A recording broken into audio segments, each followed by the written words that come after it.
every single night, without fanfare, you vanish. You lie down, close your eyes, and surrender to a silence so deep that you cease to respond to the world around you. Everything, your name, your identity, your thoughts, your story, dissolves into the dark. Time stops behaving the way it does in daylight. Your senses shut down. Your heartbeat slows. Your breath becomes shallow. If someone watched you in this state, they might think you've left for good, but you haven't. You're just no longer here, not in the way people expect, because something within you doesn't sleep. It steps out. What we call sleep is far more than just a biological reboot or downtime for the body. It's an exit, a doorway, and you pass through it every night like clockwork, rarely remembering where you've been. But you go, you travel, and you return. Ancient cultures didn't take sleep lightly. They didn't see it as just a resting phase, some nightly pause before resuming the daily routine. No, they regarded it as sacred, as a portal to hidden worlds, as practice for something most fear, death. The Tibetans wrote of this in their spiritual texts. The Egyptians mapped it with symbols and rituals. The Gnostics warned that to forget the truth of this nightly journey was to remain trapped in a world of illusion. And now, in the modern age of noise and data, we've nearly erased this wisdom. Science tells us that dreams are random firings of the brain, that sleep is maintenance, that what happens when your eyes are closed is meaningless. But the truth has always been deeper. Sleep is not just a break from your day. It is a dress rehearsal for death. Every time your head hits the pillow, you're reenacting the ultimate transition. The difference? You wake up in the morning. But what if waking is not the return to reality we think it is? What if reality never left, and it's only your awareness that has forgotten where it just went? When you sleep, your physical form stays behind, still and quiet. But your consciousness, that deeper, persistent part of you, slips free. It moves through layers most of us don't have words for. These are not just mental constructs or fleeting dreams. They are territories, dimensional spaces, spiritual corridors that stretch far beyond the brain's limited architecture. These are the same spaces the soul moves through at the time of death. That's why the Tibetan masters emphasized preparing in sleep for what they called the final transition. Because if you wait until your last breath to figure out how to move through those inner landscapes, it's already too late. But it wasn't just the Tibetans.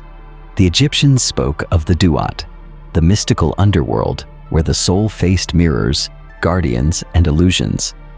A place where the truth of one's essence was tested. Each trial in that space was a reflection of something inside, the fears we run from, the desires we cling to, the guilt we bury. To them, sleep was never just rest. It was sacred work. A descent into shadow followed by the rebirth of morning. The Gnostics shared a similar understanding. To them, the soul was a captive of the physical plane, weighed down by material distractions and forgetfulness. They believed that sleep allowed the soul to escape its cage, to travel upward toward higher realities. Every dream was a coded message, a jailbreak, a whisper from your truest self, reminding you of where you come from. Centuries later, Robert Monroe, a modern pioneer in consciousness research, accidentally found himself floating outside his body during sleep. What began as confusion turned into a lifetime of deliberate exploration. He mapped non-physical realms in ways that echoed what mystics and ancient cultures had said all along, that when the body sleeps, the soul moves. And it doesn't move randomly. It travels with purpose, sometimes to heal, sometimes to learn, sometimes to remember. But if all this is true, if you really are voyaging every night, why don't you remember? Because forgetting has been built into the system. You've been trained since childhood to disregard your dreams, told they're meaningless, labeled as nonsense. We were taught to treat them as fantasy, unrelated to the real world. And in doing so, we lost something sacred. We lost the questions, the curiosity, the awareness that something deeper might be calling us. Because if you remembered where you went every night, if you truly grasped the weight of your dreams, you'd have to ask yourself the one question that undoes the entire script. Who am I really? You're not a brain in a skull. You're not a body that occasionally imagines. You are consciousness, limitless, aware, unbound. You're not dreaming while asleep. You're remembering, rehearsing, exploring. The dreams aren't the illusion. This waking life might be.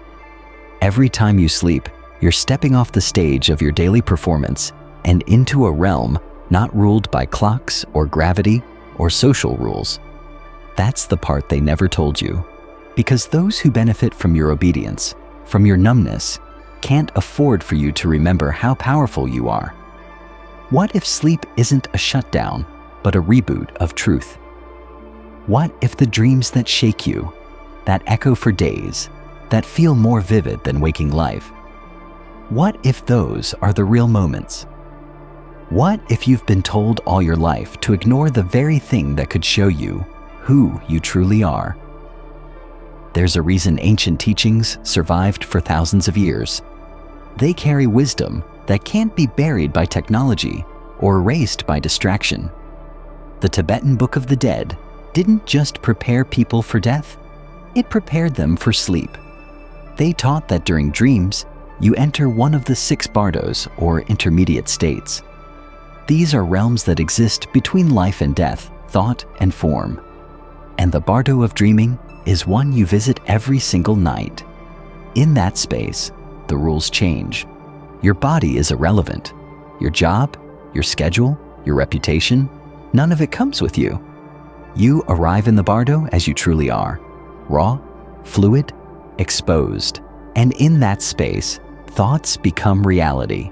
Fear becomes shadow. Love becomes light. It's a theater of your own making, where every scene reflects some unhealed part of you, or some memory trying to return. The Tibetans treated dream yoga as serious training, because when the final bardo arrives, the moment of death, most people are terrified. They don't recognize where they are. They believe they're lost. But those who've practiced in dreams, who've learned to move through fear and illusion, know exactly what's happening. They know how to move toward the light. They know the landscape, and they walk it with clarity. It's easy to dismiss this as spiritual poetry, but when you look across history, cultures, and science, the pattern is unmistakable. People report the same things. Whether through near-death experiences, lucid dreaming, or spontaneous out-of-body journeys, the stories align. Consciousness leaves the body. It travels. It remembers. Why do people in comas describe entire lives lived elsewhere? Why do children remember past lives with terrifying accuracy? Why do those who've nearly died return with knowledge they couldn't possibly have gathered from the physical world? Because consciousness isn't made of matter. It doesn't need the brain to exist. The brain is a receiver, not a generator. Like a radio, it picks up frequency, but the signal exists with or without the device. When you sleep, you tune in to that original frequency. The noise of daily life falls away. The social masks dissolve. And what's left is you, stripped bare, luminous and aware. The real you. The one that remembers what this world has tried to make you forget. And that's only the beginning. There's a strange and sacred quiet that exists in the spaces between breaths, between heartbeats, between thoughts. You brush past it every night without realizing it. The gentle slide between waking and sleep. That moment when you're not quite here and not quite elsewhere. When your body has gone still, but your mind is beginning to float. It's the threshold, the soft, vibrating edge of the in-between. And it's in that place that your awareness begins its nightly return. Return, not departure. Because these other realms, these dimensions you enter while dreaming, aren't new. They're familiar. Deep down, anciently familiar. Not just metaphorically, but literally. Your soul has walked these spaces before, through other lives, other states of being. Your consciousness is not seeing them for the first time. It's recognizing them, but you've forgotten how to recognize yourself. We live in a culture that programs us to forget. From the time we're children, we're told our dreams are silly, that our inner worlds are imaginary, that what we can't see or measure doesn't matter. But dreams, they don't follow rules. They aren't bound by physics or logic or time.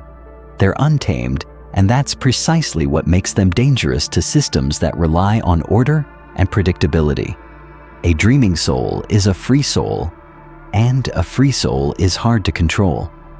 Think about the dreams that never left you, the ones that refused to fade, that stayed with you for days or even years, the ones that felt like a message, like a memory you couldn't explain. That's not random. That's not mental static. That's resonance. The soul remembering. The truth nudging you from behind the veil, reminding you that you're not just here to survive or succeed. You're here to remember. Because forgetting is the first step in falling asleep at the soul level. And remembering? Remembering is the beginning of awakening. Carl Jung once said that dreams are the royal road to the unconscious. But what if they're more than that? What if they're not just mirrors reflecting your psyche, but windows opening to realms beyond it? What if they're not just showing you who you are, but where you've been and what you came here to do? Ancient traditions took dreams seriously because they knew something we've unlearned, that reality isn't limited to the material world. The Egyptians fasted before sleep, hoping to receive divine messages from the dream world. The Greeks slept in incubation temples, asking for healing visions. The Tibetans developed entire systems of dream yoga to explore consciousness with purpose and clarity. Indigenous shamans treated dreams as visits from spirits, ancestors, guides, real beings offering real wisdom. And now, in our modern world, we've boiled it all down to just your brain organizing memories. How convenient, how manageable. But ask yourself, why do some dreams show you things you couldn't possibly have known? Why do they sometimes speak with voices that aren't yours, deliver insights that shift your entire perspective, or show you places you've never been, but that feel like home? Because you're not dreaming, you're remembering, you're visiting, you're listening. The soul speaks in symbols, not sentences, and the dream is its language. But we've been trained to speak another language altogether, one of logic, proof, productivity. So when we wake up, the dream slips through our fingers like smoke. It doesn't fit into our daily agenda. It doesn't earn us money, so we discard it. We scroll, we forget, and yet the soul keeps trying. It keeps speaking. It shows you the endless hallway, the stranger who feels familiar, the moment of flight or fall or terror that jolts you upright in bed, heart racing, breath shallow, unable to explain why. Those aren't random images, they're transmissions, messages encoded in emotion and metaphor. A doorway disguised as a memory, a key disguised as a nightmare. Your recurring dreams? Not glitches, not coincidences. They're echoes, signals. The soul doesn't use words, it uses impact, repetition, feeling. And when you start paying attention, when you start tracking the dreams, writing them down, honoring them, you begin to learn the language. The symbols become clearer, the messages get louder. And something else starts to happen. The dream begins to respond to you. You start to notice when you're being guided, when something in the dream changes because of your awareness. You ask a question and get an answer. You reach out and something reaches back. You realize you're not the only presence in the dream, and you were never alone there to begin with.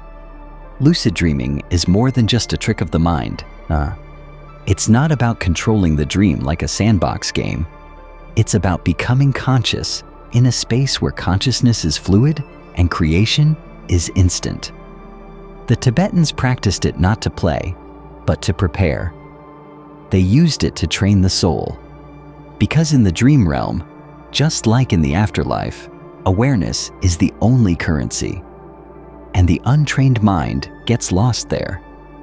You've probably had moments of lucidity before, a flicker of realization, a sudden awareness that something is off, that the world around you is too strange, too vibrant, too unbound to be real.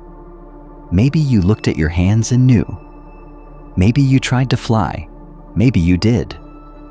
Those weren't accidents. Those were breaches in the veil, proof that you are capable of more. You've already done it. You just need to remember how. And it begins with intention. Before sleep, set it, speak it, write it down. Not because those words have power, but because your attention does. But consciousness follows focus. And when you begin to take sleep seriously, it begins to show up for you. Keep a dream journal beside your bed. Write down anything, fragments, colors, emotions, names, especially the ones that make no sense, because they're the ones carrying the key. The more you record, the more you remember. The more you remember, the more the dream responds. Until one night, you wake up inside the dream, and it changes everything. During the day, ask yourself often, am I dreaming? Not as a joke, as a ritual. Look at your hands, observe your surroundings. Do it enough, and eventually, you'll do it in the dream too. And when you do, the dream bends, the illusion cracks, and you step into your power. But power isn't the goal. Clarity is, freedom is, healing is. Lucid dreaming gives you access to the raw corners of your psyche, those parts you've buried, rejected, ignored. It lets you face fears without consequence, revisit trauma without pain, meet yourself without judgment. You can speak to loved ones who've passed. You can explore landscapes that don't exist on Earth but feel older than it. You can step into a version of yourself that you've only ever glimpsed, wise, whole, remembering. And in those moments, you don't just wake up in the dream, you begin to wake up in life. Because the process is the same. You realize that you've been sleepwalking, drifting through routines, caught in narratives, imprisoned by identities that never really fit. And just like in the dream, when you question it, the illusion starts to collapse. Because the ultimate goal isn't just to wake up in dreams. It's to wake up everywhere. To remember who you are beyond the body, beyond the story, beyond the fear. To walk through this world knowing that it's not the whole story. That you are more than a name, more than a role, more than a product of your past. The mystics weren't wrong. They were silenced.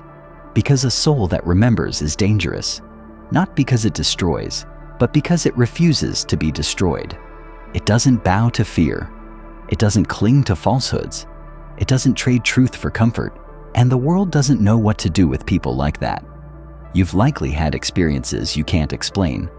Dreams that felt like more than dreams. Conversations that lingered like prophecy. Emotions tied to images you've never seen before. That's the edge of remembering. That's your soul brushing against the veil. And it's only the beginning. Every night, without fail, you leave the confines of your body. Not in some symbolic, poetic way, but literally. The outer world goes quiet, your physical form lies still, and something within you begins to drift. Not randomly, not aimlessly, but in a pattern, a path that your consciousness has traveled countless times before. A journey mapped by mystics, preserved in whispers, dismissed by modern minds, too bound by what can be touched and measured.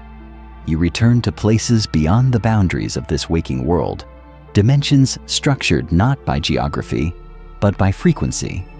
These are not dreamscapes born of imagination. They are real in ways this world can't even comprehend. They pulse with memory, with intelligence, with a responsiveness that defies the static nature of waking life. And you, the traveler, are not a passive guest. You are co-creating every step. Your thoughts shape the path. Your fears mold the shadows. Your love brings light. This is what the ancients tried to tell us. The Egyptians described it in the Duat, a multidimensional underworld with gates, guardians, and shifting landscapes, all reflecting the inner condition of the soul. Not a place of punishment or reward, but of recognition, where the weight of your truth determined the terrain. And these weren't vague metaphors, they were blueprints. The same types of realms described thousands of years later by Robert Monroe, a man with no allegiance to mysticism, only to experience. An engineer, grounded in logic, who found himself outside his body and documented what he found. And what he found was not chaos, it was structure, organized realms, frequencies, coordinates, spaces that remained consistent across multiple experiences, cities of energy, beings of light, realities that existed with or without his belief in them. He encountered layers closest to the physical, where confused souls wandered, unaware that they had died. He explored deeper regions, dedicated to healing, learning, and creation. He wasn't hallucinating, he was navigating. And here's the startling truth. You've been there too. You've brushed against these layers in your sleep, in your dreams, in the liminal zone between waking and unconsciousness. You've floated there in moments when the mind lets go but the soul remains alert. You just don't remember. Not because you're broken, not because you lack spiritual capacity, but because forgetting has been programmed into the system. Why? Because remembering makes you powerful. When you forget who you are, you obey. You comply, you fear death. You measure your worth in material things.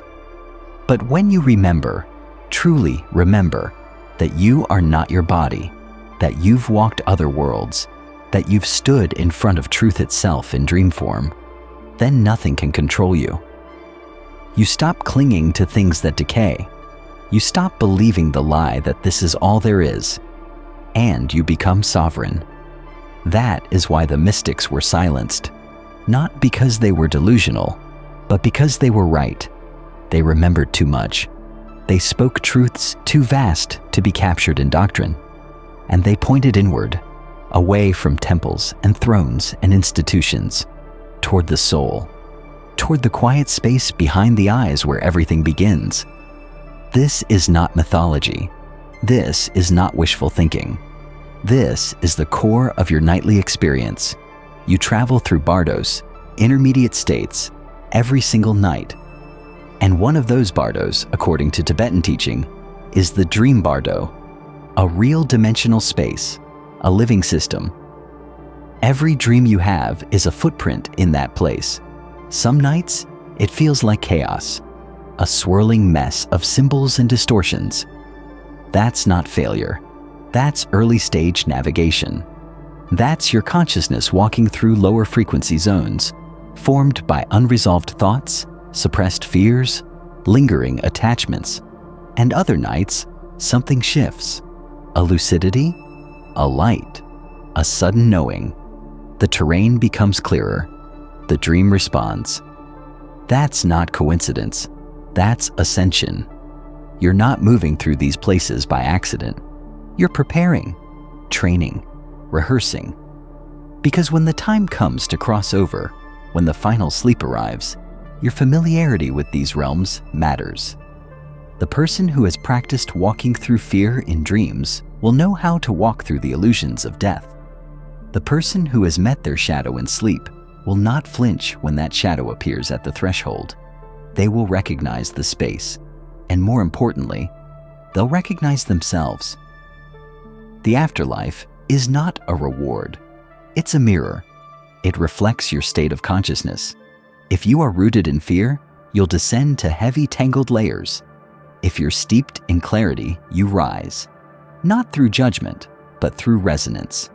Your frequency determines your destination. This is why dream work matters. It's not just psychological hygiene, it's survival training for the soul. Every dream is a chance to navigate, to practice choice, to reclaim agency, to remember. But most people drift. They go to bed exhausted, surrender to the void, and wake up forgetting. Because no one told them sleep was sacred. Because they were taught to treat dreams like noise. Because they've been trained to value the measurable and dismiss the meaningful. And yet, despite that, something in you remembers. That moment of déjà vu. That dream that felt older than you. That whisper in the night that wasn't your voice but spoke your truth. That sensation that you've lived this before. These aren't glitches, they're echoes, threads of memory trying to make their way through the fog, and the more you pay attention, the more they come through. This is the initiation, not into some external tradition, but into the temple of your own soul. You don't need robes or rituals. You need presence, intention, and trust. You need to show up to your own dreams like they matter, because they do. Start small. Write them down. Even when they're fragmented. Even when they make no sense. Especially when they make no sense. That's where the soul hides its treasures. In the illogical, the surreal, the emotionally charged. Don't try to decode them with someone else's dictionary. Your symbols are your own. The lion in your dream might not mean courage. It might mean your father, or your rage, or your wildness waiting to return. Only you can know. Over time, the patterns emerge, the symbols repeat, the language of your soul begins to reveal itself, and you start to move differently, not just in sleep, but in waking life too. You become more aware, more attuned, you question things, you listen. And that's when the veil starts to thin, not just at night, but all the time. Because lucidity isn't just for dreams, it's for life. The person who trains themselves to wake up in a dream eventually realizes that waking life is another kind of dream, a more stable one, a denser one, but a dream nonetheless. Built from collective beliefs, inherited stories, cultural programming. And just like in dreams, when you become aware of it, truly aware, you can change it. You are not powerless. You never were. You just forgot. But the forgetting was never permanent. The soul always leaves breadcrumbs, synchronicities, symbols, dreams that refuse to die. People who speak truth you've never heard, but somehow always knew. The world tries to drown them out, but they're still there, quietly calling you home. You don't need to believe any of this to experience it. You've already experienced it. You just haven't framed it that way. You've already left your body. You've already walked through other worlds. You've already met versions of yourself that don't exist here. You just didn't have the language. You thought it was just a dream, but it never was. The dream is the doorway, and you've been walking through it your whole life. There's a reason the final moments before sleep feel so heavy, like something in you is letting go. Because it is. Not just muscle tension or waking thoughts, but identity itself. The part of you that holds the roles and routines begins to slip away, and what's left is something ancient, something eternal. You don't just fall asleep, you return to the source, to the raw current of awareness that existed before you had a name, before you had a face, before you ever believed the lie that this life is all there is. The world doesn't teach you this because the world profits from your forgetting.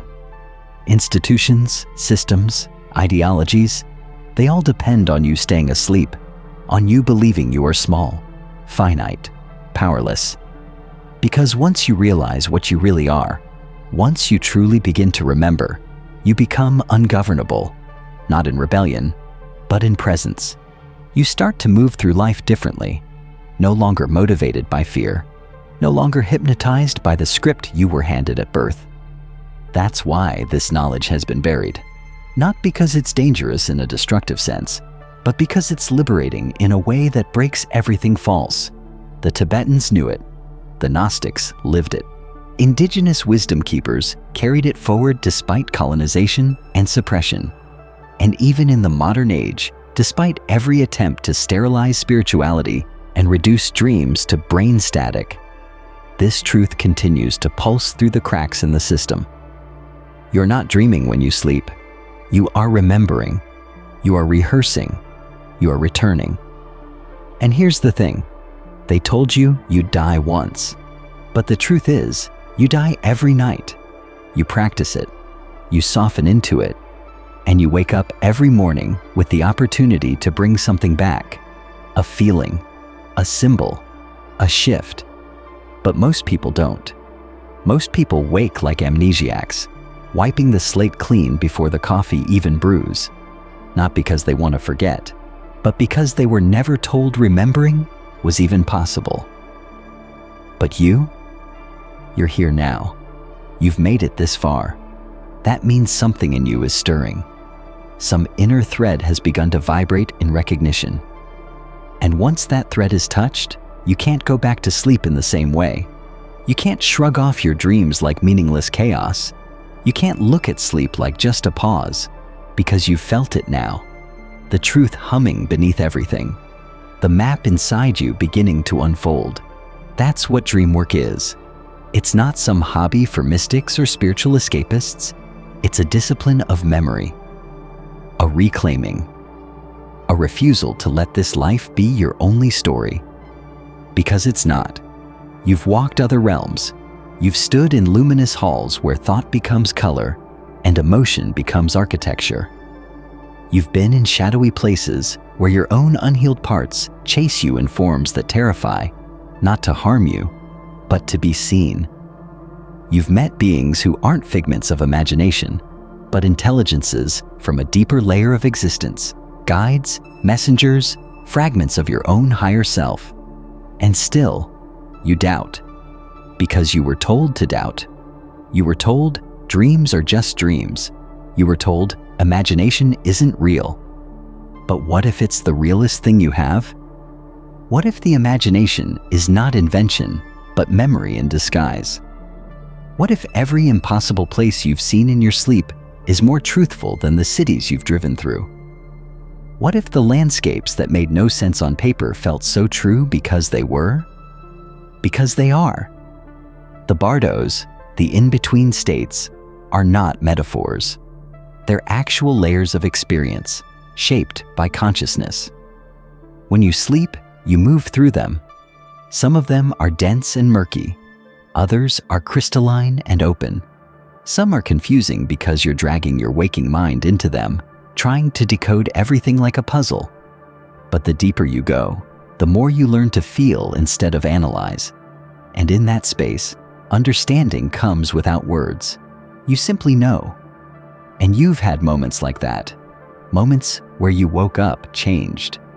You didn't know why, but something in you was softer. Or clearer. Or burning with a new kind of courage. That wasn't random. That was travel. You went somewhere. You received something. And even if you can't name it, you carried it back. That's why you must stop treating sleep like an inconvenience or a necessity for productivity. It is a sacred appointment, a nightly invitation to remember who you are beyond this flesh. It's not just the body that needs rest. It's the soul that longs to return, to touch the divine, to be reminded. Lucid dreaming, astral projection, symbolic dreams, they're all ways in, not into fantasy, but into remembrance. And once you begin to walk this path with intention, things start to shift in waking life too. You begin to spot the dream symbols here. You notice patterns in the real world that echo your inner world. You recognize moments of déjà vu for what they are, fractures in the illusion. You meet people who feel like they've walked beside you before because they have, and something strange happens. You stop fearing death, not because you know what's next in a dogmatic sense, but because you've been there. Or close. You've walked the early halls. You've passed the gates. You've tasted the void and returned. That's why death doesn't scare the awakened. Not because they're fearless, but because they've remembered it's just a door. And they've been slipping through that door their entire lives. But what happens if you never remember? What happens if you sleep through every journey? If you die without ever realizing where you've already been? According to the Tibetan teachings, that soul wakes in confusion. It flails. It clings to form. It panics. Because the terrain is unfamiliar. The rules are different, and it has no map. But if you've practiced even a little, you'll recognize the space. You'll see the illusion. You'll walk with clarity. And that changes everything. Because death isn't the end. It's just the next phase. A deeper bardo, a longer dream. And your soul, if it remembers, will know exactly where to go. This is the great secret, that sleep is sacred, that dreams are maps,